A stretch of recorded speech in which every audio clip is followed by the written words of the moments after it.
Carburetor is used to mix gasoline into the intake airflow with ideal volume and proper timing. But how does it work? Carburetor works by utilizing pressure differences. When air flows, the air pressure is lower than the atmospheric pressure. This is called the Bernoulli principle. This principle states that the faster the air flow, the lower the air pressure. Due to this pressure drop, fuel is able to be sucked into the air stream. But to get faster airflow, we need to add venturi in the middle of the air hose. Venturi is a section of air hose with a smaller diameter. Its function is to accelerate the airflow. So according to Bernoulli's law, air pressure can be even smaller. It makes fuel more easily sucked into the air stream. So, the carburetor uses the Bernoulli principle to mix gasoline into the air stream towards the intake manifold. But how does the carburetor control the engine RPM? Please see the anatomy of this carburetor. This is a variable venturi carburetor. In this type, controlling RPM is done by adjusting the width of the venturi.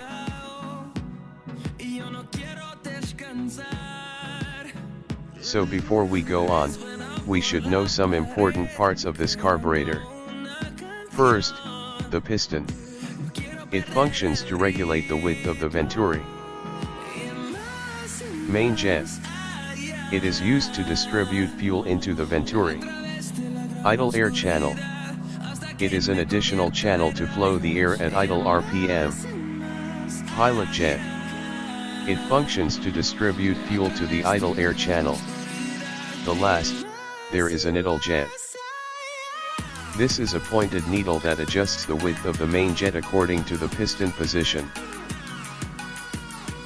So when the engine is idle, the piston is in the lowest position. It makes the venturi very narrow. And the main jet is also covered by needle jet. This condition forces air to flow through the idle air channel and fuel out through the pilot jet. When we pull the RPM handle, the piston is lifted. It makes the venturi wider and main jet is open. So that greater air volume flow through the venturi and fuel also sucked through the main jet. The higher the piston position, the wider venturi will be. The wider the venturi, the greater the air flow. And the result, the faster engine RPM. Then, we know that the fuel tank is higher than the carburetor. Why fuel doesn't overflow?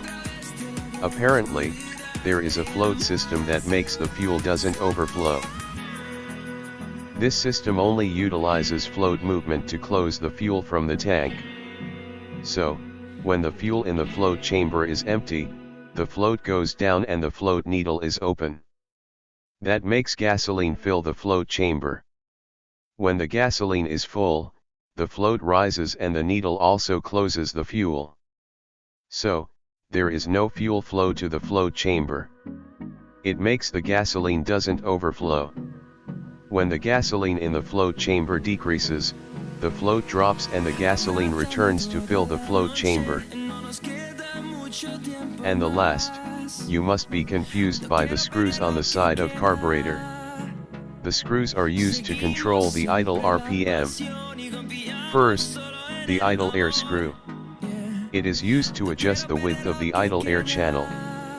So, when it tightens, the idle air channel becomes narrower, so that less air passes through.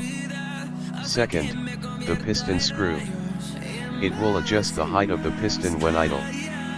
If it is tightened, the piston is lifted and it makes more airflow via venturi.